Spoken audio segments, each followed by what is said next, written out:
All right. I feel naked without my headphones. Do you want to wear headphones? I should, yeah. No, I don't want to wear headphones. Benson's got some earmuffs for you to put on.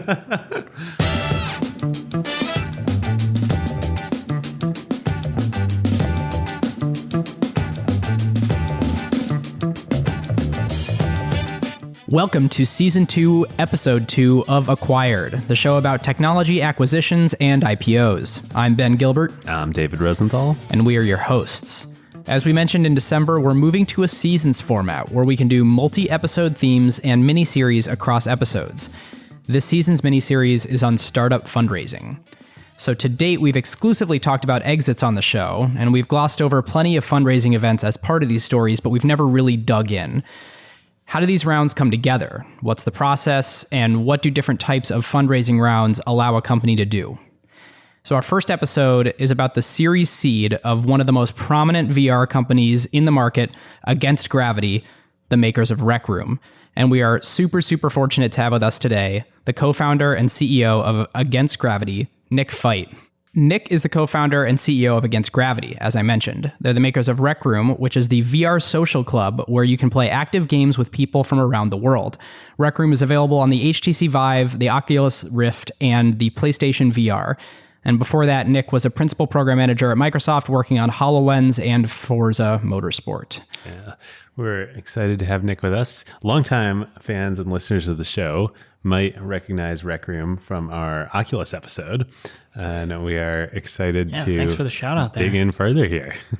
That was back when, well, you weren't raising your round during that time, but it was shortly thereafter. Yeah, I think it was shortly. Yeah, so this is almost like pretty exciting. Almost like a follow-up here. This is great. All right, listeners. Now is a great time to talk about a new partner of ours here on Acquired, Legora, the agentic operating system that is redefining how the world's best legal teams work. Yep, it's sort of obvious that AI is going to completely change the legal industry. I bet most of you listening have dropped a contract into some sort of AI chatbot out there. Legora took that insight and asked the question, what if you really built something with that power from the ground up for the legal industry? So the founders did exactly what great founders do, operate with obsessive customer focus. They embedded inside a massive law firm for months. They sat with the lawyers just watching how the work really gets done. And that's how you get features that customers love, like tabular review, where you drop in a folder of hundreds of contracts and it pulls every key term into a grid a lawyer can actually work with. Legora's bet here is interesting. Since it lets each lawyer handle more complexity, any given person can increase the quality of their work and do higher value work. And this means that the pie can grow even as each individual task takes less time. And they recently launched Legora Agent, offering greater intelligence and performance. The agent lets lawyers set an objective. Then it can handle the planning and the execution and delivery of the final product. Legal teams get to maintain full control and transparency since they're still involved where judgment is required. And Legora works where you already work. You can use it within Microsoft Word while redlining or drafting. The early Legora numbers essentially speak for themselves. When they have a head-to-head pilot with their top competitor, they win 70% of the time. Legora now has over 100,000 lawyers on the platform from 1,200 legal teams in 50 countries. And crazily, they went from 1 million to 100 million in ARR in about 18 months. Truly insane numbers. And that is the real test. Plenty of things demo well, but the question is whether a busy associate actually reaches for it during crunch time, or whether a partner trusts it before going into a conversation with a major client. If your legal team wants to check it out, whether you're a law firm or you're in-house at a company, you can learn more at legora.com/acquired and just tell them that Ben and David sent you. David, you ready to dive in? As always, Ben. All right. So the history and facts, normally we narrate a lot of this section and tell the company history for people. But Nick, since we've got you here, would love to just hear what is Against Gravity and what do you guys do? Sure.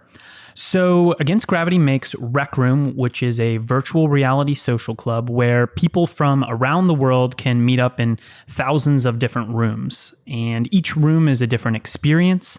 There are rooms for sports games, shooters, adventures to go on with your friends, clubhouses, escape rooms, comedy clubs.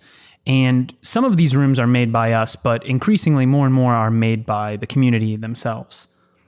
Cool. And it's my understanding Rec Room's pretty popular among people with VR rigs, right? Rec Room is a pretty popular VR app across Steam, which is for the Vive, Oculus, and then PlayStation. It is super fun. I'm actually excited. One of the saddest parts about moving to San Francisco for me is in our new office, we do not have a VR setup, and our apartment is too small, being in San Francisco, to have a VR setup. So I have missed all the awesome things that you guys ship, seemingly on a weekly basis. But listeners, I know we've talked about it before. If you haven't tried out Rec Room, go out there and... It's very free. It's priced to own. It is venture capital subsidized, as we're going to talk about now. It's great. It's super fun. Well, David, that's a great transition. So, Nick, we're covering your seed round on this episode. Catch us up. How has Against Gravity been capitalized to date? So early on, we did a convertible note with friends and family, and actually quite a few former coworkers as well. We were really fortunate in that a lot of people wanted to participate and get in on that, and we were able to raise almost $1 million on that convertible note. And that got us quite a good ways. We were able to get set up with equipment, get our development going, and we were actually able to launch the app and support it for a couple months after launch as well. We were also able to make some key hires, and that really got us out into the public and got us some customers. Shortly after that, Rec Room was doing pretty well in the market, and there was definitely a group of people that were really passionate about it. And so we started chatting with institutional investors, looking to do a longer round to really extend runway and get to a point in time where the VR market was significantly larger. And we had a lot of people participate in that. We had several from Seattle. So we had Vulcan, Mavron, and Asequia. And we had several from outside Seattle. We had First Round, BetaWorks, Anorak, the VR Fund. And then in that round as well, Sequoia ended up coming in a pretty big way and actually joining our board. We'll force you to go even farther back and talk about, leaving Microsoft and starting the company. But, I remember, when you had raised that initial $1 million and then you built and shipped the product, like you guys made so much progress on so little money. You got the product shipped, and this was in the relatively early days of VR, where it wasn't like totally obvious how to build this stuff. I've always been curious, how did you make so much progress, like with so little resources in just a few months when you started the company? I have amazing co-founders. So while I was out trying to collect checks from friends and family, my coworkers did just amazing work. They were able to pull together, from a blank white slate of paper to there's an app that's shipped that a good portion of the VR audience was playing. They managed to do that in 90 days. So it went from blank slate to product in market in 90 days. One of the phrases that we use a lot at that company is ready, fire, aim, which really describes our development process. I think really a lot of people would view that as not a good thing, but we really embrace it. I think it encapsulates our thought that it's really hard to aim and hit perfection, and it's really hard to hit perfection on the first try. So what we look for is, can we just make tiny improvements through each iteration? And really our focus is on how can we get the iteration speed up? So from the beginning, what we were really looking for was, as soon as this thing compiles, can we push it out to the public? Ship it? Yeah. And then can we get feedback on it? Can we get a sense of what people like and what they don't like? And can we address that this afternoon? That was really the way that we approached it. And that's the way we've been developing Rec Room for almost the past 2 years now. It's so funny about something specific to Rec Room for user feedback. You were taking me some of the new through the new features on Saturday, and people kept coming up to us. And Nick, you don't have any like special thing above your head or anything indicating like I'm the founder. But, people are just coming up to us and telling us things and asking us questions, saying, oh, can I join your party? Or like, how do you do this? And a lot of people like just very vocal and very communicative. So I have to imagine from the earliest days, like you didn't have to work very hard to get user feedback. No, but the community has been wonderful in telling us, what they want, both in Rec Room and outside of Rec Room. We have a very active Discord that we manage. We have a very active Reddit that we manage. And generally what we're trying to do is when people give us feedback, we're trying to react to it in the tightest timeline possible. So when they ask us for something and we think, like this could meaningfully change the experience. We try to get it in there as quick as possible and let those users know, like, hey, thank you for the feedback, thank you for the ideas. Your idea's in there now. Like, now it's go check it out. Let us know the next thing we should fix. You and all your co-founders were all at Microsoft together, right? How did the team come together, and how long were you thinking about it before you left? What catalyzed you guys to make the jump? So my background at Microsoft, I came to Microsoft right out of college, and I spent a couple of years working on a series called Forza Motorsport there, which is a racing game for the Xbox. That was a really awesome experience. I got to see what AAA game development looks like. And then after a couple of those games, I moved to a small incubation team in 2012.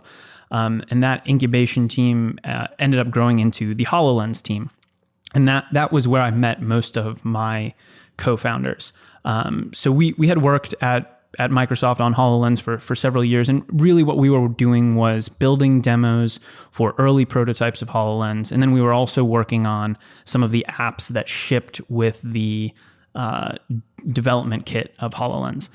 And for listeners who don't know, which I imagine is not many of you, but for those who don't, HoloLens is Microsoft's augmented reality headset.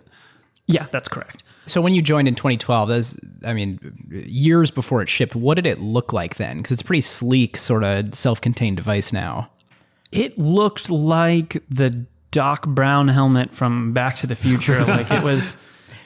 complete with DeLorean. Did you have to push a computer around in a shopping cart? Yeah, so there was like this crazy thing that kind of looked like a bear trap that you would wear on your head, and then there were cables coming off the back that went to a cart that someone would like literally Sherpa around behind you. That had a bunch of computers on it. I think that was the first time that I saw a HoloLens demo. That was my experience. But I mean, it was unlike anything I had ever seen. And honestly, that was an amazing job, building video games for a futuristic holographic computer for 4 years. That's a dream job. It was a great experience. So we spent time working on that, and shortly after the development kit shipped for HoloLens, it was clear that at least in the near term, HoloLens was going to focus a little bit more on the enterprise application space. There were some really great use cases there, but we weren't really looking for HoloLens in the game space as much. So it was clear, like, my skill set just wasn't really needed in that space anymore. And so I started looking around for what was next. And actually several people who had been in Microsoft and kind of in the game space, I think, ended up doing the same thing. There are a couple other startups that were formed from, ex-HoloLens folks. So after some time, I was really excited about the AR and VR space, but as far as like vision for what was next, I don't think I contributed much beyond, there's a tsunami out on the horizon. We should probably learn to surf. Like it was really my co-founders that came up with a lot of where we've moved now, specifically with Rec Room, and kind of starting out with that Wii Sports of VR.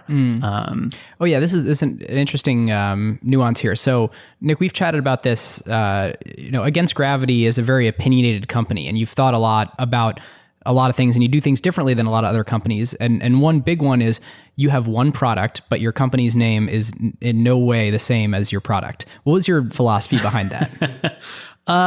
It's actually more common in the game space. I think one of the nice things about it is when you have a different product name than your company name, it gives you a little bit more creative license to play around with what that product is.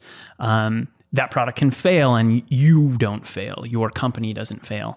And so what we wanted to do was we wanted to start from scratch, and we had this idea about how development should work. And that's really like Against Gravity. It's that ready, fire, aim approach. It's that learn by doing approach. But we wanted to develop a unique identity that was that we could experiment with a little bit more. And that was Rec Room. And that was kind of the Wii Sports of VR. And was the intention when you started always that Rec Room was going to be, grow into the thing? Or had you thought about this was where you're going to start and we might go in other directions too? Oh, no, we started and we weren't sure if we were going to do AR or VR or, something else entirely. We were really excited about the possibility of social. We felt like we had been living in the future for a couple of years playing around with HoloLens, and it was just so clear to us that there was there was something really transformative in the way that you could use these technologies to communicate with other people. It was really going to change the way those communications were going to work. Largely how we started in VR was we contacted pretty much everybody who made a headset. And we were like, hey, you know, we're a company, like you should send us a headset. Like we don't really know what we're going to build, but, and Valve, who, you know, makes Steam, they got back to us that day and got us a headset. And that was how we, and you guys launched Rec Room right around the same time that the Vive launched, publicly, right? We launched maybe like 3 or 4 months after. Okay. I think I was still at Microsoft when it launched, and shortly after the HoloLens dev kit launched, we left, and then we're looking around for stuff to do. And something that strikes me, I actually have a hard time describing Rec Room to people sometimes, and I think I just finished reading Ready Player One, and it's the best way that I can kind of describe it is like, you know, like the whole book of Ready Player One, like it is a world with many other worlds, and you can kind of move around between them, and you kind of have to experience it, because it's not like, oh, this is an app that exists in VR that is single purpose. It's like, here's a universe that's been created, some of it by the company, some of it by a bunch of other people, and you can do a bunch of different things in a bunch of these different worlds. When did that start to be the case instead of we are a single purpose thing? We were really excited about social, and we saw this enormous opportunity in front of us for what could be done in social and what could be done in so many different segments. I had been pretty, wisely warned by a couple people that it's far more common for startups to die of indigestion from too much opportunity than starvation of too little. And so it was really my co-founders that I think started along this path of Wii Sports for VR, because it was a really great place to start for social. Casual games are a really easy thing to pick up and play. They're a great way to break the ice between strangers, which is pretty important in VR. Like the social density is lower, so you're not as likely to find one of your top 5 friends in Rec Room right now. So a lot of times you're playing with strangers from elsewhere, and so you need some common ground to kind of form there. And then it was also a very modular format. It was easy to like drop new things in, pull them out, change them. We always had this idea that we wanted the content in Rec Room to be more than just the content that we authored. But we knew that we could build a great base with kind of this concept of Wii Sports and go from there. I think with a lot of ideas, they are both familiar and differentiated, and Wii Sports of VR was definitely that. Like you have a strong sense of what that is when you hear it, and then when you go and play it, because of the controls in VR and the immersion of VR, it felt really different. It felt very differentiated. As Ben said, and we could talk for hours about how cool Rec Room is, but really, you just take our word for it. You got to go try it. But I want to get into the seed round, because the story here is really cool. So, and I think you guys did a couple really key things differently than a lot of startups do them. One, you guys were very almost prescriptive in the amount that you wanted to raise and the terms you wanted to raise it on, which is not the normal advice that people get. If you Google or talk to folks about how to go raise your seed round, it's like, well, I think we need about this much money, but you're the VCs, you tell us how much we need. That wasn't the approach you guys took. How did you think about it? So I think that ready, fire, aim approach also applied to our fundraising process. And so, I think a lot of what we were doing was learning by doing. While we were raising on our convertible note, we were out chatting with a lot of institutional investors, and honestly, like a lot of those early conversations, didn't go well, and we learned, like we got better and better at making progress, talking about what it was we wanted to do, and we started getting more interest. So we had been raising on this convertible note for a while, and we started getting interest from larger funds, and the convertible note just wasn't really working for them. Like it wasn't set up to accept some of these. And for listeners, a lot of listeners are probably familiar with this, but when you're in super early stage startups and seed rounds, you could raise traditional equity, which has happened to Rec Room. When you start to get into bigger rounds, you kind of need to do. But you can also raise smaller amounts with convertible notes, which is debt that converts into equity. And a nice feature of them is that you can continually add people to it on the same terms as others. You don't need to have a close of the round. So you guys kept going on the convertible note. Yeah. So we were doing a convertible note, and as you said, we were doing it in kind of a rolling fashion. I mean, over 6 months, we were collecting, one check at a time. But yeah, as we started moving into more institutional investors, we started needing to have some different terms. So Asequia was one of the first people that believed in us and really took a big dive, and that was who we figured out, like, hey, these are the terms. We're going to raise about this much, and we're gonna go out with this valuation. And that we basically took those numbers down to the valley, and we were like, this is what we're doing. Do you want in or do you want out? Yeah, which is so great, and it worked. I mean, surprisingly. So you guys, there were comments. I mean, people were definitely like, "This is weird what you're doing." And so you raised $4 million, right, in that round, and you had your valuation and what it was, and you went down there and told everybody what it was going to be, right? Yeah. Yeah. So, Nick, one question too for listeners: when you say one check at a time, and you were going around and circling capital, what do those check sizes look like? At the friends and family stage, I mean, it was largely around $25K. There were some that were higher than that, but yeah, generally it was $25K. That was that $1 million. I hesitate to call it a round, but $1 million of convertible notes. Yes, that's correct. What today would be your pre-seed round. Yeah. So the other non-traditional thing that you did with your fundraising is you guys didn't have you had a deck and then you trashed the deck, right? Well, so as I mentioned, we were talking with institutional investors early, and those conversations weren't going great. And I think largely it was because we were much better at building products than we were at building PowerPoints. And imagine that investors fund PowerPoints, they should be funding products. And so after 90 days, there was a product in market. And what we would do is just say, hey, we don't have a deck. Don't come by the office. We're not giving you a demo. Just go download the app. It's free. And like, there's always people on there to play with you. And like, let us know what you think. I would occasionally hop in. We had a room in the app that I actually had like a pull down projector that had my deck on it. You had a fundraising room in the app. That's awesome. Yeah. And so occasionally I would like go in there and show people that. It always got chuckles. And I think it helped people move beyond like, oh, this is more than a game. Like there are applications for this, well beyond gaming. But it was a great filter for us for, investment partners, because it told us like if they wanted to chat with us, like one, they had spent time in the app, they knew what was going on in there. They had VR headsets. They had probably played some other stuff as well. And so they had a better sense of the market. We weren't going in there and educating them on like, here are the VR headsets. Like we're on this one.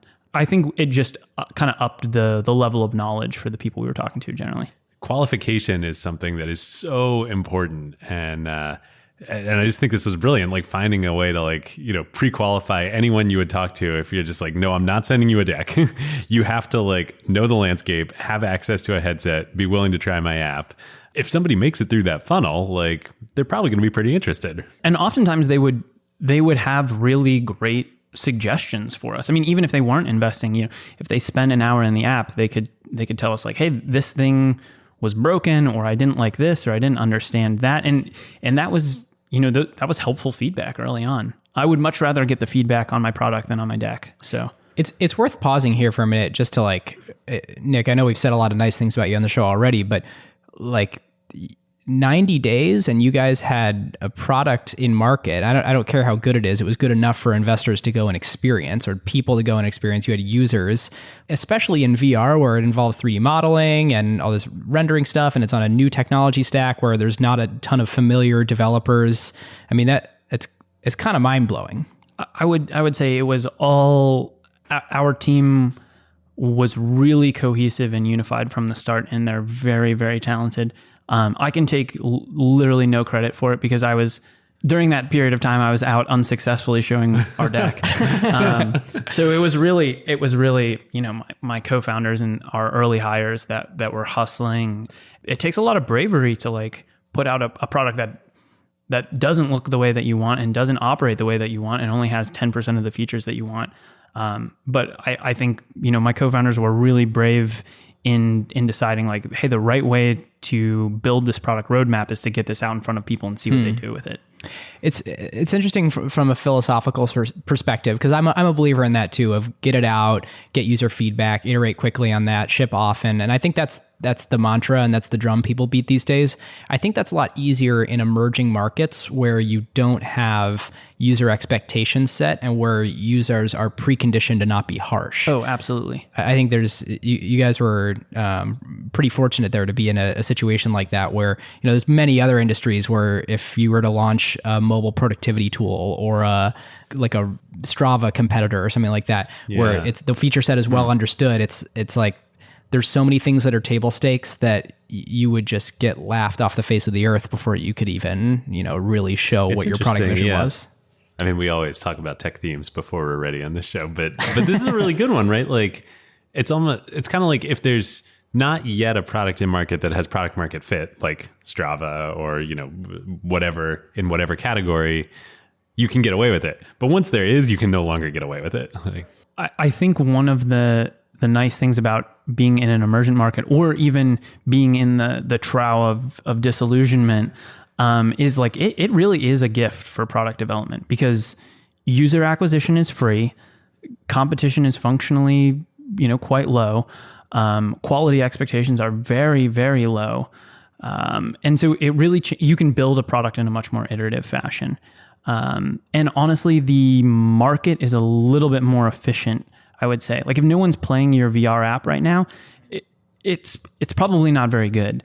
If no one's playing your mobile game right now, like there could be a whole host of problems. Yeah. It could be because you were, not spending the proper amount on marketing, or you were marketing to the wrong group, or you had the wrong color on your icon tile, or maybe it's because the App Store gods like didn't smile on you that day. It's such a noisy market, and in many ways it's very there are a lot of irrational actors in it, and that can distort the market in a way that can give you bad signal about your product. All right, listeners, now is a great time to tell you about a longtime friend of the show, Vanta. AI has scrambled the whole security picture. It used to be that you proved that you were secure once a year, an audit or a static PDF, then everyone would nod and you're done. But in an AI-first world, that doesn't hold up anymore. Yep, your risk surface changes every week now. A vendor turns on an AI feature or someone writes in a new model without telling IT, and your posture is different than it was last week, let alone at your last audit. Vanta's own research found that around 70% of companies have this quote-unquote shadow AI running with no security review at all. Right. And that's where Vanta comes in. They're the leading agentic trust platform, meaning they've built the thing that closes the gap. And the way that they close that gap is Vanta Agent. Think of it as a GRC engineer, that's governance, risk, and compliance, except that it's software and it doesn't sleep. It finds the issues, drafts the fixes, and cuts the time that you'd spend on vendor assessments in half. In half! Which is exactly why more than 16,000 companies today run on Vanta. Companies like Ramp, Cursor, and Snowflake all stay audit ready and catch the risks that crop up between audits across every vendor, every AI tool, the whole environment. And that's the real value. Trust has to be continuous now, which is why Vanta automates your security, your compliance, and the work to earn and prove trust. We're huge fans of Vanta over here, and literally hundreds of acquired listeners have become Vanta customers at their companies over the years. So you can get $1,000 off Vanta at vanta.com/acquired. That's VANTA.com/acquired for $1,000 off. And just tell them that Ben and David sent you. So back to the fundraising.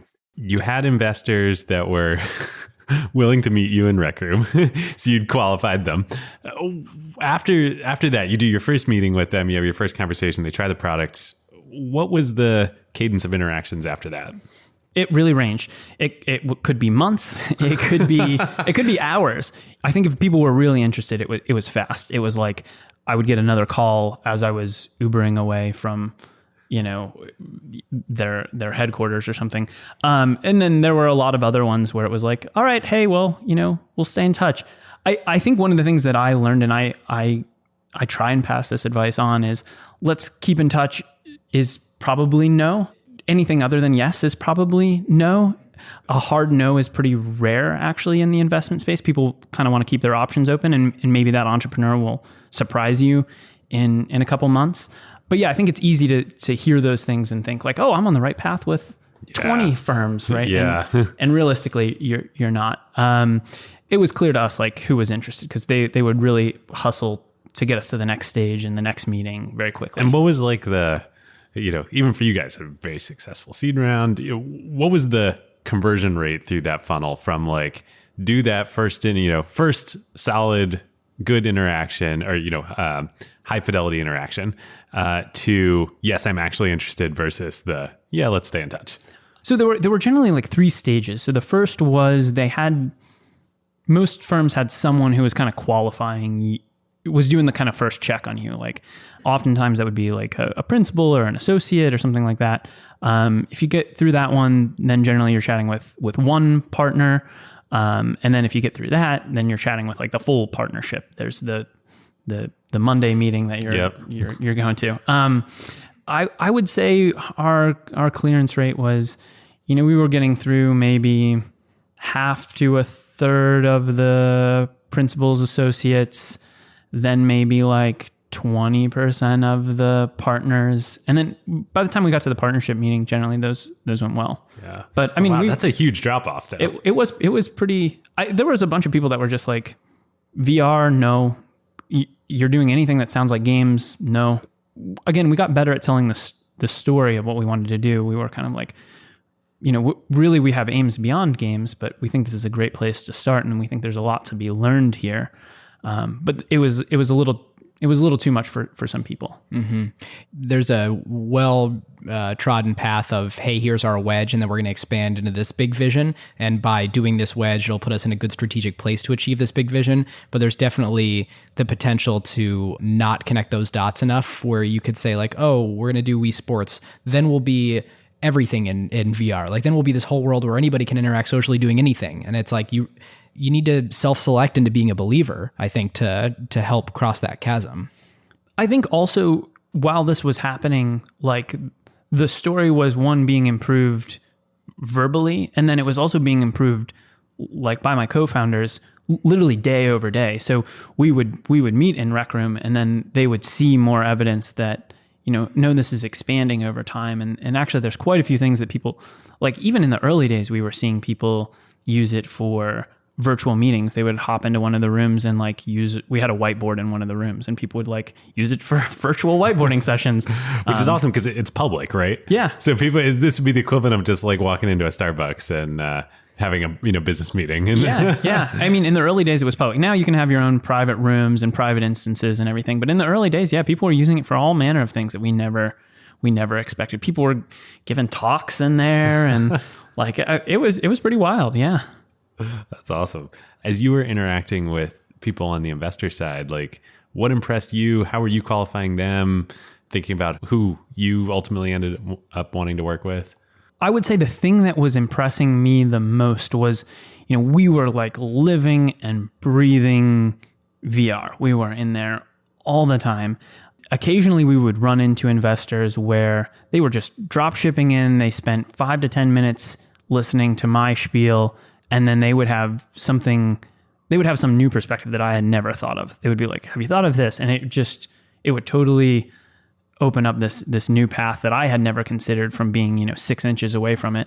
And it was those sort of insights that were really impressive, where they were, they had spent so much time with so many other companies that they could just see these fast lanes. And I think those were the things that impressed me the most. Are there any of those that you implemented that you can think of? Some of the early ones from Sequoia were really focused around how can you help enable more of the creativity that you see in the community. We were seeing a lot of creativity early on, and they were pretty excited about like, all right, well, how do you close the loop on this? Like, how do you get them creating? How do other people know what they've created? How are you ranking, discovering all of this stuff? And I think it went from us thinking about it as like, oh, well, this is an emergent property of the app to, oh, well, maybe this is it's like the retweet, the thing that we should be building around. Yeah. So I think that there were a lot of very influential discussions that we had early on, and just about how to approach these kind of things. You guys have been, you just launched the ability for people to create their own sort of large scale objects and worlds. For a long time, you guys were the only people that could really have a large amount of sort of world creation for other people to interact within. I mean, how long of a journey has that been? And can you talk about, like, today a little bit, what does it look like for users to be able to have their own creativity inside Rec Room? Yeah, so we started by building out a series of our own rooms, and each of those rooms has, an environment, and it has a series of objects with behaviors and logic in them. A couple months ago, we started experimenting with what we called the sandbox machine, which means you could go to any room that we'd built, and you could spawn any object out of the sandbox machine. So if you wanted to play tag with the bow and arrows on the disc golf course, like, you could set that up. But it was all very temporal. Like, it didn't really last. It didn't really stick around. So recently we've allowed people to, like, name these rooms, save them, add logic and the ability for these objects to respawn in certain spots, set room limits, set who can edit things. And we've also really beefed up something we call the maker pen, and that's basically a creation tool that lets you draw any object that we don't already have. So if you need a snowman, you can draw a snowman. If you want to draw a car, you can draw a car. If you want to draw a giant castle, you can do that, like, all with the maker pen. And so the combination of those tools really unlocked a lot of creativity, and that's currently what we're looking at now. Is like, how do we keep enabling people to do more of what they want to do? So, as you're getting towards the end of the process, you've met lots of folks, and people are coming in, and then you meet Sequoia towards the end, and they get excited. They call you back right away instead of a week later. How did the process wrap up with them, and what were the key milestones through that? I met them towards the end of my process, and actually, when I was talking to other people about Sequoia, I just everyone just had these, amazingly positive things to say. They have a tremendous reputation, and so I was, kind of nervous and intimidated to go in there and talk. And they were amazing. They were so friendly and humble and engaged and really knowledgeable about the product and the space. And so after those meetings, I was sold. I really wanted to work with them. And so as soon as we heard back, it was like, all right, great. This is happening. Let's do this. How long did it take from your kind of first interactions with them to being finished, or to them saying they wanted to work with you guys? It was pretty fast. I think we did maybe 2 weeks at the most, maybe less. I think we did one call, and then I flew down there. And then I flew back to Seattle, and I think, like, very shortly after getting off the plane, I, like, left my bag in the car and then flew back for the next meeting. Did you actually leave your bag in the car? Yeah. I think it was, like, literally the next day I flew back for another one. And in that, like, in raising around like this, what does diligence look like? Like, what did, in those 2 weeks, what company information did Sequoia need from you? You personally, what kind of research was done? I think we were generally very open with them. They wanted some data around, analytics, like what do user behaviors look like here? What do, your cohorts look like? We were providing that kind of data. But I mean, honestly, there was very little data to go on for them. The product had not been out in the market for a very long period of time. And the company itself was very, very young. I think most of the evidence was, like, in the product already. It was just like, wow, this had been built pretty quickly. This team seems pretty scrappy. And we were not spending very much money. So I think it was clear that we had, like, some levels of capital efficiency going on. Mm-hmm. You go from being a scrappy startup, you launched a product in 90 days. It was clear something was starting to work. And now you have a lot more millions in your bank account. Did anything change in the company? Did it impact your philosophy about shipping quickly? And how did you think about then deploying those resources? We tried to change as little as possible. We were like, look, this formula is working. So what this round has bought us is time. We can keep doing this formula for a longer period of time. like in terms of what changed, it was very, very, very little. Were they on board with that? Yeah. I think this was part of our pitch when we were going out and talking about what we were doing. Most companies have the chart that's like up and to the right. And we were like, look, this is going to take a while. We're in the preseason of VR. We don't think the regular season's even starting for like another 2 years. Like, here's what we want to do. Forget about the playoffs. Yeah. I mean, I think in a lot of ways you'll get the investors that you ask for. And if you're honest about what your strategy is when you're fundraising, people will self-select. I just want to highlight that. That is such a good point. Tom talked about that, Tom Alberg on the Amazon IPO, about how Jeff Bezos, that's one of his favorite sayings, you get the investors you ask for. And living it, myself and Ben too, it is so true. The best thing you can do for, the long-term health of your business and relationship with your partners is ask for, be clear about what you are and ask for what you want. Yeah, I think a lot of people kind of freak out too about this notion of delayed gratification, that there's some dirty secret, for example, VR headsets may not ship as many as we're all hoping and praying that will happen, and this is thinking a few years ago. Having a sober head about that and being we think there's a chance of that, here's our plan if and when that happens. In fact, even if it does do gangbusters, we recognize the price points are really high. Right now it's connected to these big, gigantic, tethered computers that people basically need to have gaming rigs. Yeah, being super upfront and just recognizing, hey, we're going to be incredibly well positioned when the wave does hit. I think that not only creates a great relationship between the investor and the entrepreneur, but it also it lets you sleep easy at night, because you've made the right promise to the world and to yourself and to your team that we're well equipped to handle this, but we're super realistic about the way that it's going to go.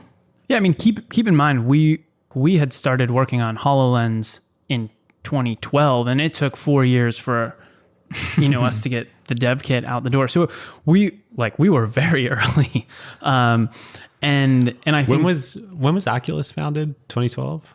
No, I think afterwards. I had been working on HoloLens for a while. And then the Oculus Kickstarter happened. Wow. Wow. Yeah. HoloLens was in development for quite a long time. Because it had been worked on, before I got there. Actually, total sidebar here. We'll get back to the story, but it came out of Connect, right? Yeah. Actually, most of the people. Alex Kipman's next thing, right? Yeah. The man's a genius. He's really Alex is really a one of a kind mind. That guy is, yeah, really, really, really smart. I think he just thinks about consumer hardware in a very different way than anyone else. So I'm anxious to see what he's got cooking with Windows MR. Yeah. Yeah. Okay. So a big thing that changed when you raised the round is you had an official board now, and Sequoia was on it. What was that like? Going from all you guys, you were focused on raising money. The rest of your team was focused on building and shipping the product and iterating. But now you have a board and you're a real company and you have to manage investors. How's that transition been? Again, I think we were trying to keep as much of what was working. So for us, very little of the actual product development changed. We still try and get updates out to Rec Room every 2 weeks. So we want meaningful updates that go out every 2 weeks, that it's not just a bug fix update. It's real features that users would notice and care about. I would say what the board has provided is when you're in that really tight iteration loop, you can occasionally get caught up in the details, and the board is there to remind you, are we making progress towards this long-term multi-year vision that we've laid out? Are there any things that we are ignoring now and aren't investing in? I mean, I think when you raise money, largely what you're doing is you're getting permission to work on a higher value, longer term problem. And I think the board is there to make sure that progress is being made towards that. Mm-hmm. Yeah. That's such a good framing. Because you just get so caught up in the minutia. You're thinking about what are we doing in the next 2 weeks and what are we doing in the 2 weeks after that? And the pitch deck or lack thereof that you made 6 months ago is just not at the forefront of your mind. Yeah, I think it's a great formula for creating longer term goals and holding yourself accountable towards those. I'm reminded, of course, again of, Bezos and Amazon's whole thing that I really, the more I think about this, I think is a key part of their competitive advantage is that they're willing to invest over 5 to 7 year timeframes and work and iterate towards, a project that might not bear economic returns for that period of time. Mm-hmm. And really, that is a lot about what raising money as a startup, especially in a new market like you guys, is about. Oh, yeah, for sure. You mentioned, that you basically went with this, we want to raise $4 million at this valuation. How'd you guys come to 4? Was it a thing you wanted to accomplish and it was going to take $4 million to get you there, or a certain amount of time that you wanted to operate? How'd you figure it out? So we had built a bunch of financial projections that kind of showed, okay, with these different hiring ramps, here's about how much money we're spending. I think really what we were looking for was, we felt like there was going to be this inflection point in the market for VR, and we felt like it was going to come once we saw a headset, which is kind of like an all-in-one. So no cables, no PC, kind of the capabilities of the Vive or the Oculus. So 6 degrees of freedom tracking. We felt like this was a couple of years out, but we wanted to be building towards that and have the right product for when that hit the market. And so a lot of our plans were built around that. It was like, all right, how far can we stretch to make it towards that? I think we're still probably 12 to 18 months out from that headset. But for us, we were really looking towards all right, how can we further our goal so that we have the right product when that inflection point comes? You don't have to answer this, but who do you think it's going to be? The one that I've seen that's closest right now is the Oculus Santa Cruz. So they've shown it, I believe, at their last Oculus Connect, and it's a 6 degrees of freedom. It's not tethered to a PC or anything. It doesn't have any external cameras. It looks amazing. There's no release date announced yet, so I think that's what we're anxiously waiting for. Yeah. We're keeping an eye out for when Oculus has more to share on that. But we're really excited for anything that has that kind of shape to it. I think there's just so much complexity in the VR space right now. It's not easy to set up. It's not in every person's product yet. But I think once you can take it out of the box and it just works, and you don't need to check and see if it's compatible with your computer, I think that's a big game changer. All right, listeners. Now is a great time to thank our longtime friend of the show, ServiceNow. If you are running a large enterprise, AI agents are likely spread across every team, and deploying them is no longer the hard part. Yeah. The hard part is knowing what permissions they have, what employees are using them for, or what decisions AI is making. AI security for an enterprise at scale is not a small concern. The risks are real. Exactly. And the challenge with AI is governing it, securing it, measuring it, and making sure that it actually delivers value. That is why ServiceNow built the AI Control Tower. Yep. AI Control Tower gives enterprises a single place to see, manage, govern, and optimize AI across the entire business. And it works with any AI, not just theirs. Every device on your network, every permission across every system, every AI agent visible and secure in one place. And ServiceNow can do this because they've spent more than 20 years building the operational backbone of the enterprise, the workflows, governance, approvals, security controls, and institutional knowledge that power how work actually gets done across IT, HR, customer service, finance, and security. ServiceNow already runs more than 100 billion workflows annually and trillions of transactions for more than 85% of the Fortune 500. So when companies need a place to govern AI at enterprise scale, they're building on a platform at the center of how their business already operates. And in a future that isn't going to be one AI, it's going to be thousands of AI agents working across every function of the company. But the question is, who's managing them all? So if you're trying to turn AI ambition into real business outcomes and make it work safely, securely, at scale, go check out servicenow.com/acquired and tell them that Ben and David sent you. All right, Nick. So one question that we had is basically, did you consider alternate fundraising scenarios? What if you had raised less? What would Against Gravity be today if sort of the round came together differently? One of the things that we did decide pretty early on, after that 90 days, was we had a product and we didn't have much money, and we decided to release that product for free. Mm-hmm. So it was not generating any revenue. Which also, we should note, that wasn't like a super obvious decision. I mean, if this were like the mobile app store, of course you'd release it for free, but many VR experiences were paid at that point in time, right? Most were paid. And actually that was part of our acquisition strategy. Was we thought most VR content was single player, pretty expensive, and relatively short in terms of, how much time you could spend in there. And we were like, Rec Room certainly has its flaws, but you could spend as much time as you want because the content is really other people, and we're going to make it free, and that's going to be the way that we get a toehold in the market.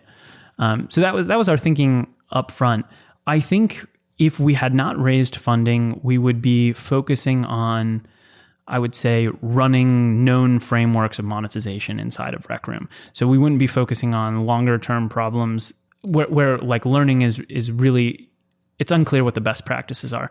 I think because we've raised money, we're able to focus on things like, how do you focus on abuse prevention in VR? How do you focus on moderation tools? Like, that is an open-ended problem. It will be an open-ended problem for years to come. I think if you look at any social app on any platform, it's a huge portion of their investment, and we're able to focus on that in a very big way.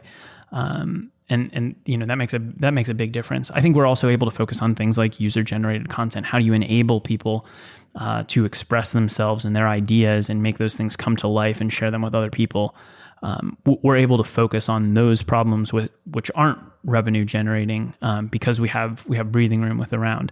I think if we didn't, we'd be making and selling hats, right? Like, they're much less interesting features.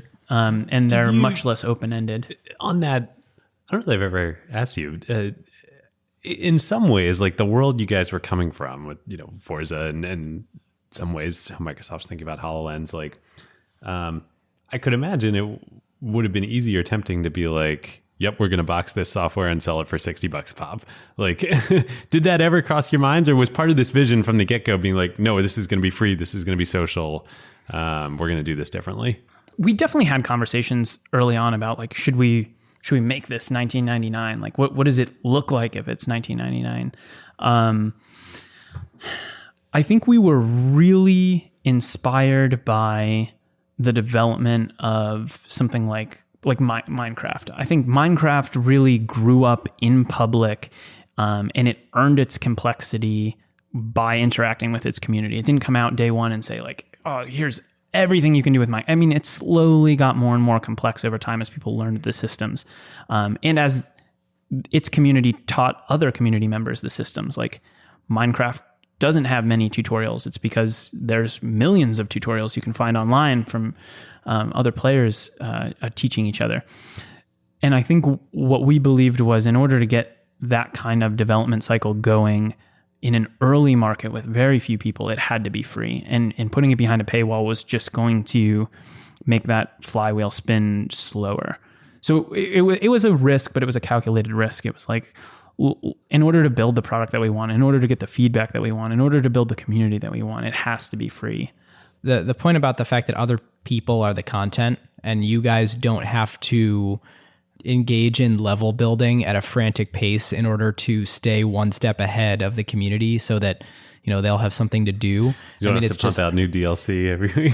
Totally. We still do though. Like, I know, but actually, I was love thinking making you do, it. yeah. Like, yeah, we've got a new one. It's a new pirate quest coming soon, so Yeah, you can sweet. like swashbuckle with a couple of your friends. Yeah, awesome. It's gonna be great. Yeah, we really enjoy it. But we're also, you know, we love seeing the creativity of the community. They come up with so many ideas that we would have never even thought of. Mm-hmm. I mean, it's really, I guess it's an internet theme. It's a thing that you couldn't really do without everybody being connected to each other all the time. It's like, you know, if you were playing GoldenEye on N64 alone, there's one exact experience that you can have every time. And no matter how many times you go through it, the thing's going to be exactly the same every time.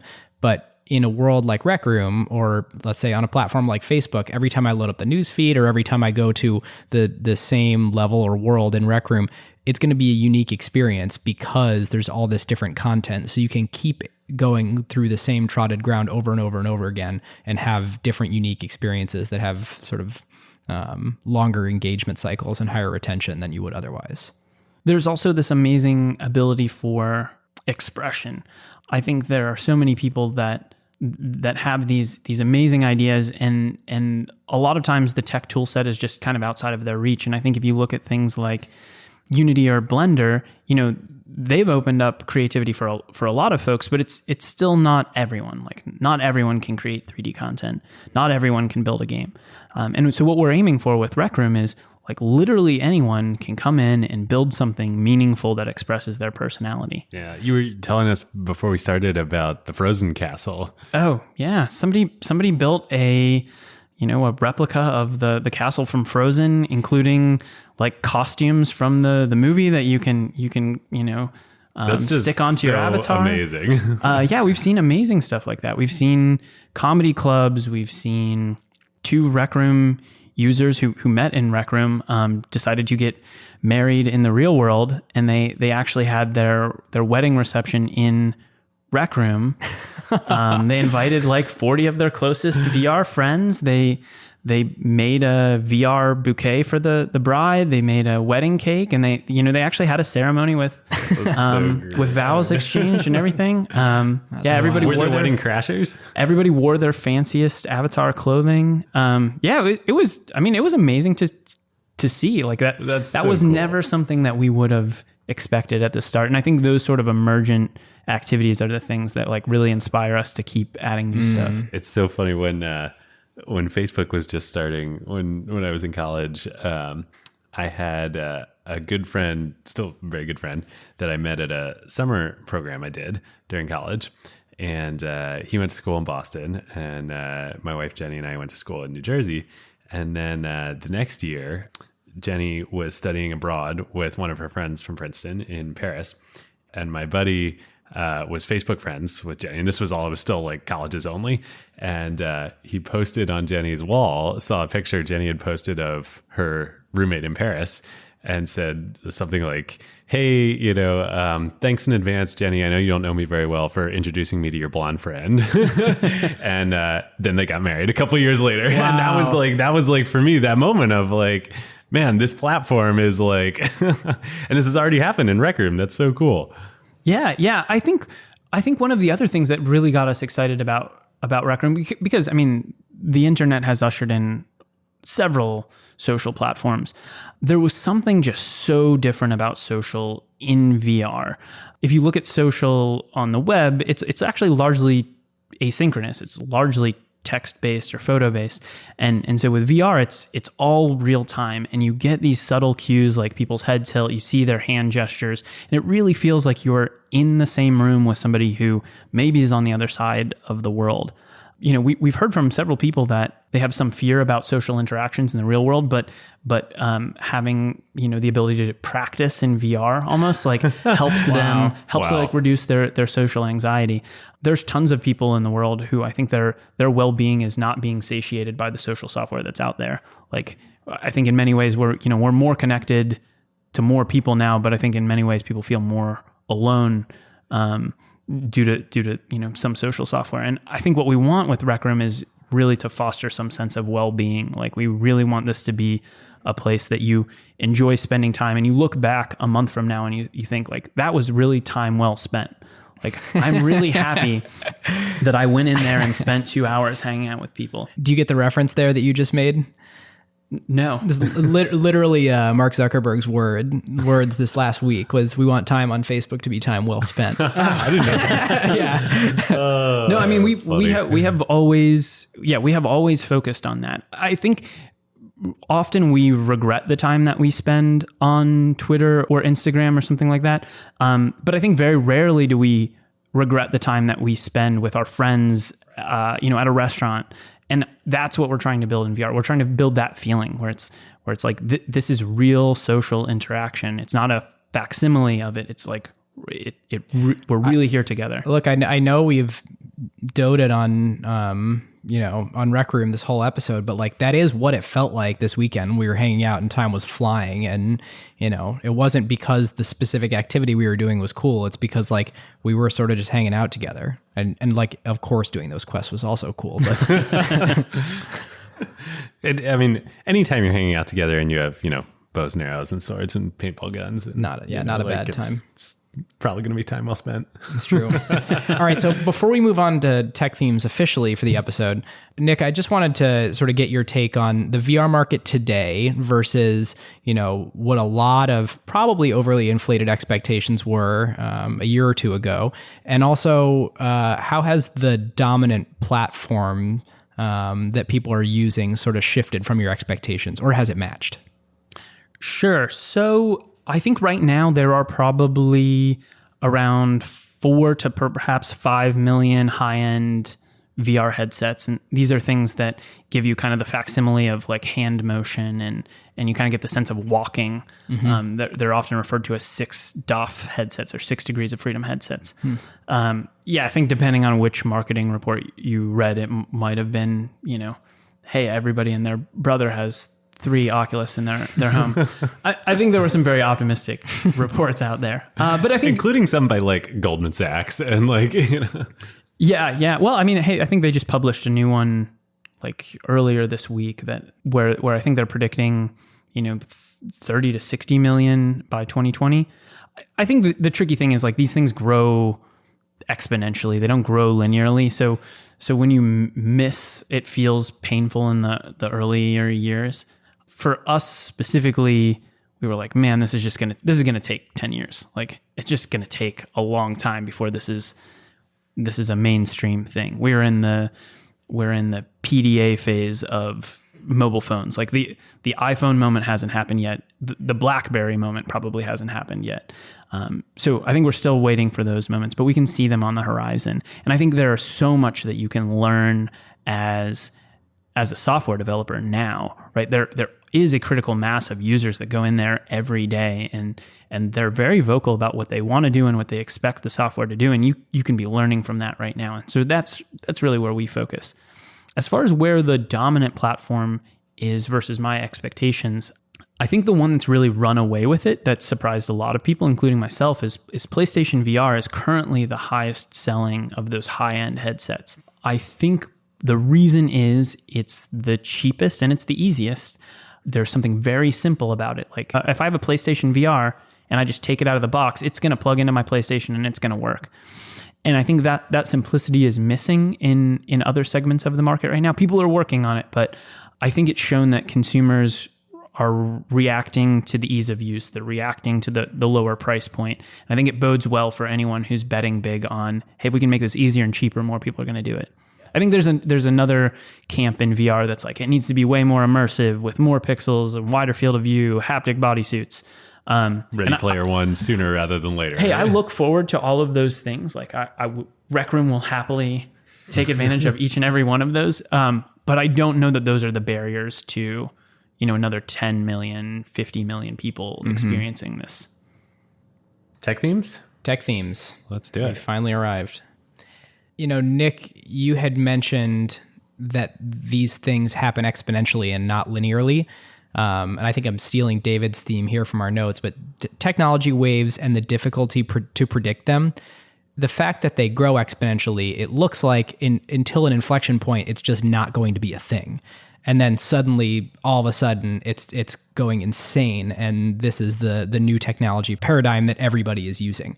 And of course, we have the sort of Gartner hype cycle where you get this overinflated expectations and then the crash, but there actually is real long-term value building. But, if we look back at computing paradigms from the PC to the internet to mobile, the things we've talked about on this show, the sort of $1 trillion waves, it's still unclear what the next $1 trillion wave is going to be. And there have been like 3 things that I could have sworn by that it's just not that obvious until you're actually in that vertical screaming pace going skyward that is indeed the thing, and that's the wave that you're on.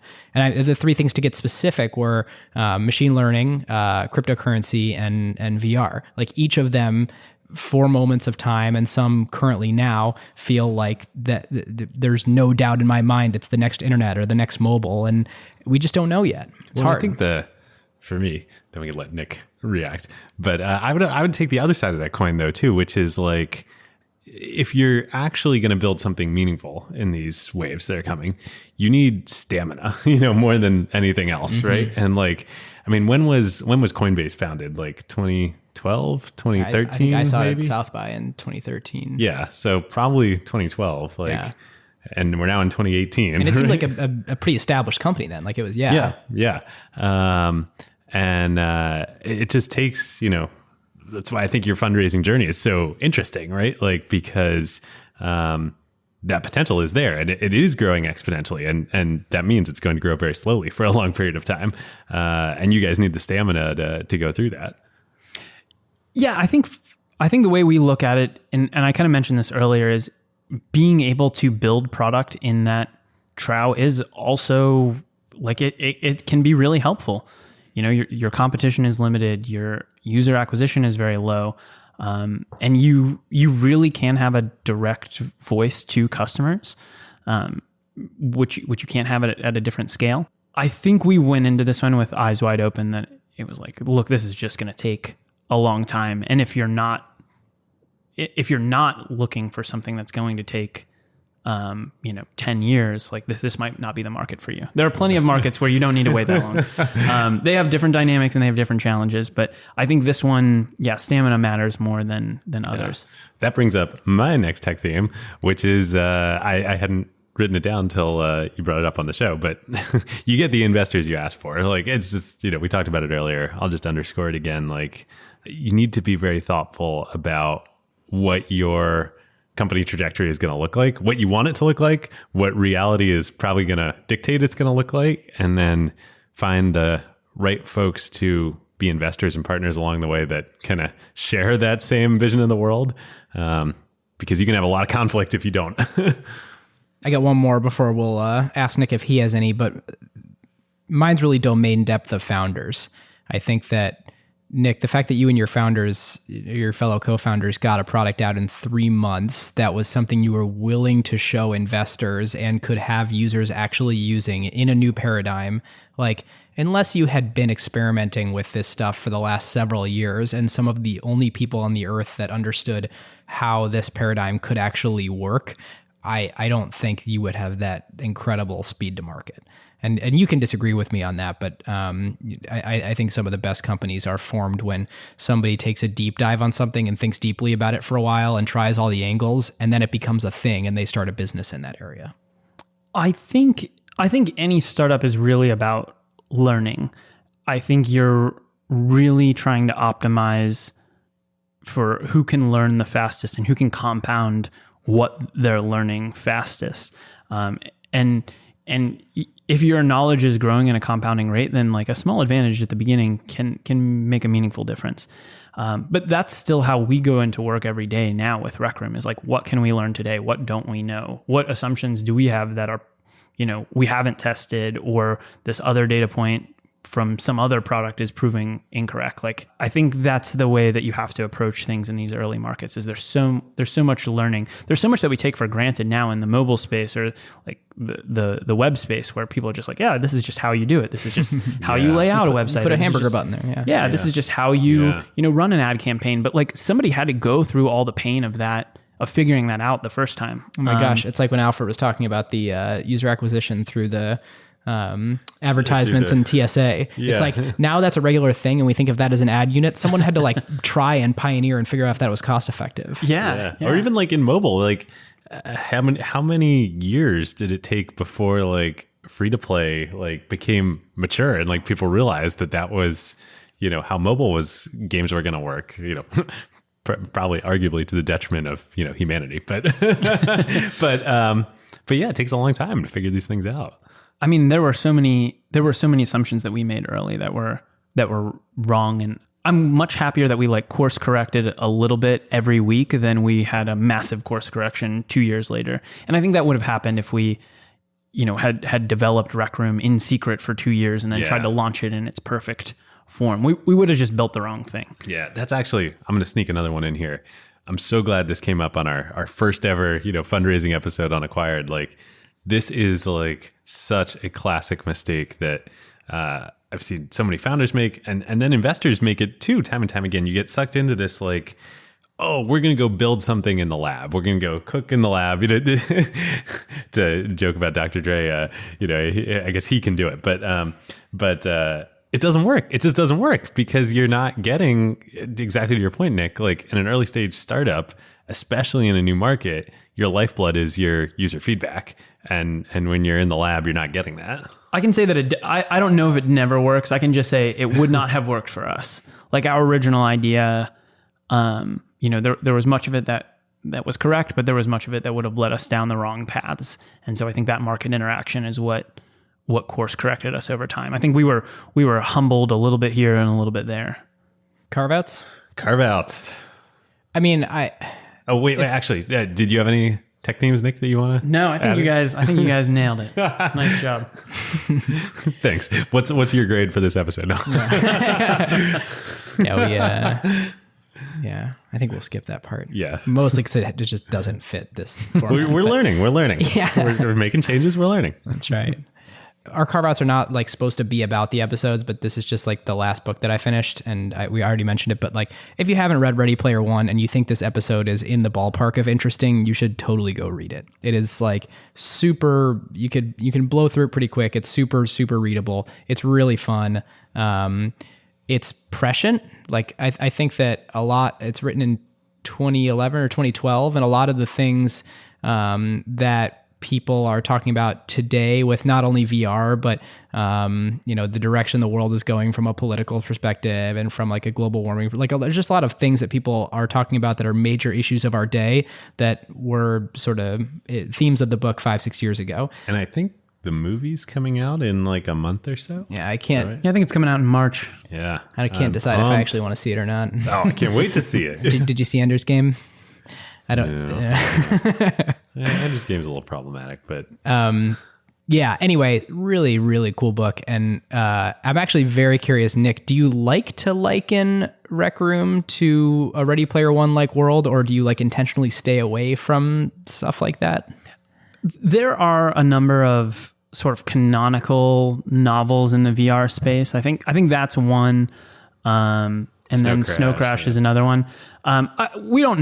We don't normally reference them, but I think it would be hard for you to find any VR entrepreneur that hasn't been influenced by those books. I mean, I've read it, I loved it, and I think it's definitely influenced some of our thinking, as has Snow Crash. So I think there's plenty of people that are inspired by the ideas in that book. My carve out is appropriate for today. It was recommended to me by Nick. And it's another Neil Stephenson book. That's right. So the book 7 Eves. Such a good book. It was, well, okay. So here's the thing about this book. Everybody should read this book. It is like, it is, I don't even, like the whole construct is just like, the setup is something that like really makes you think, really makes you think, and is very cool. But I have to say, like, it is a hard book. It is quote unquote hard sci-fi, and it means hard in every sense of the word. Like, it is not a short book. Not short. Extremely technical. Long 20-30 page passages about like the technical aspects of surviving in outer space when humanity is reduced to like a couple hundred people, which isn't really giving anything away in the book.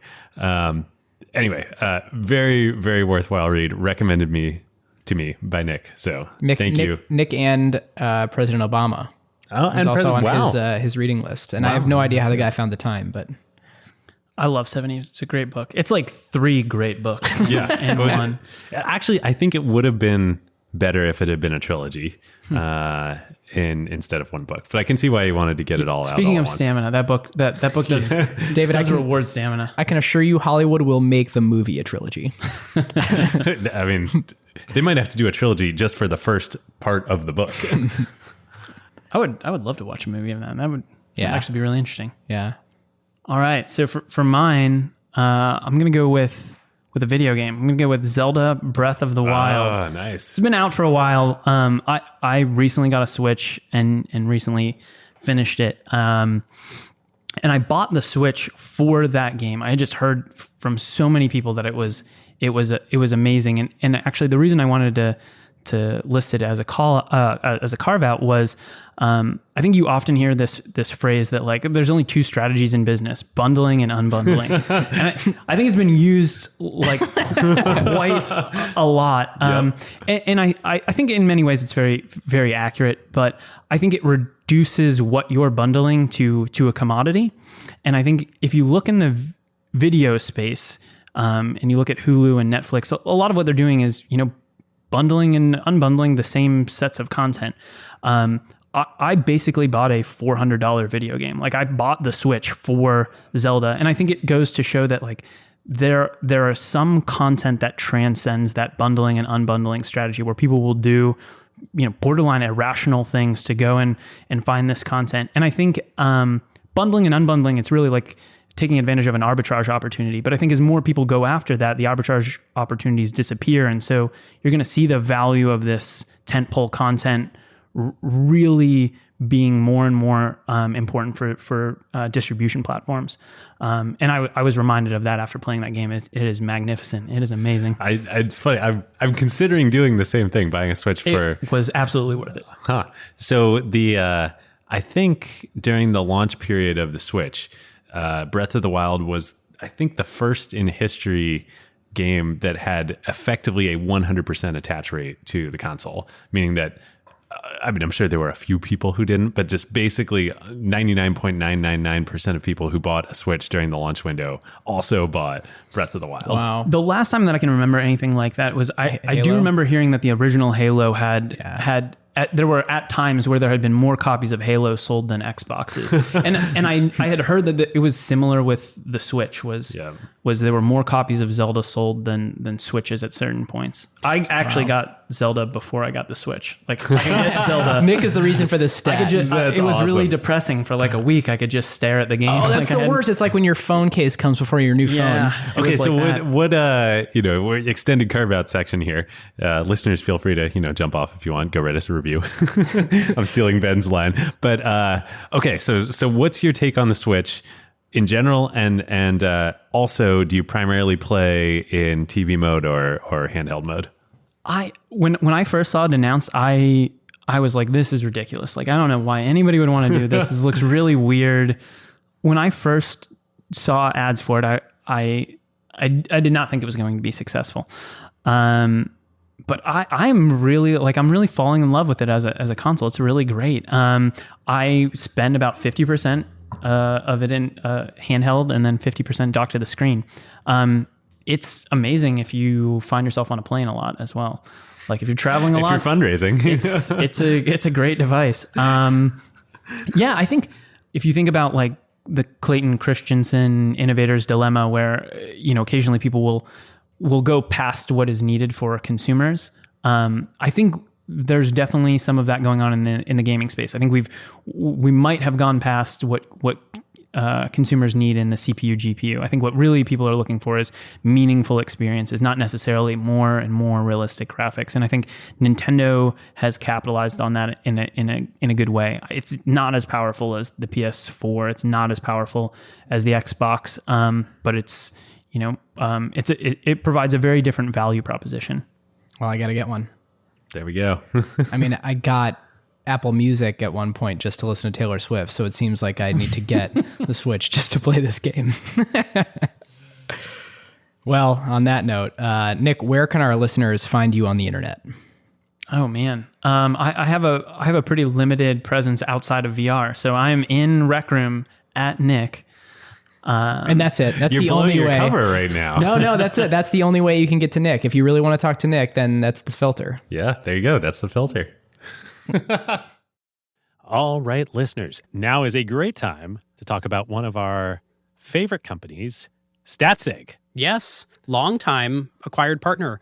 There is a reason why the best product teams at companies like OpenAI and Notion, Atlassian, Figma, Rippling, Brex, and more rely on Statsig, whether they are iterating on their core product features or shipping AI-powered experiences at scale. Yep. In the crazy speed of today's AI world, shipping fast is just table stakes now. It's basically trivial to build and deploy your app constantly. The real advantage is how quickly you learn what changes actually created value for customers. and how fast you can use that signal to guide what you ship next. Whether it's a feature tweak, a pricing change, a performance improvement, or an AI update like a model change or prompt adjustment, they're not relying on instinct. They're measuring what actually moved engagement, retention, and ultimately revenue. And as more teams build with AI, that learning loop becomes even more important. Building with LLMs introduces non-determinism into your product experience. The same input doesn't always produce the same output, and behavior can shift in subtle ways in real-world use. So doing offline evals will give you part of the picture, but you can really only understand the impact once your product is live with real users, and then you can measure how their behavior actually changes. It's very different than the way that you would ship features in a pre-AI world where you knew exactly what the software was going to do in production. Yeah, exactly. So this is where StatSig comes in. It brings experimentation, feature flags, and product analytics into one unified system so teams can ship safely, test rigorously, and directly link what they changed to how users actually behaved. The result is a tighter feedback loop and learning that compounds over time, so you don't just ship more, you ship better. So if you want to make learning your competitive advantage, whether you're building new AI experiences or just evolving your existing core product, go to statsig.com/acquired to get started. As far as calls to action for us, we would love a review on iTunes. I even wrote calls to action in the script. I don't think I was supposed to say that. So we have a Slack, acquired.fm, where I think we hit 1150. We're talking about all this stuff. And sometimes we're dropping hints as to who the next episode will be on. So join us for some little foreshadowing. All right. Thanks, everyone. Thanks, Nick. Thanks for having me. We'll see you next time.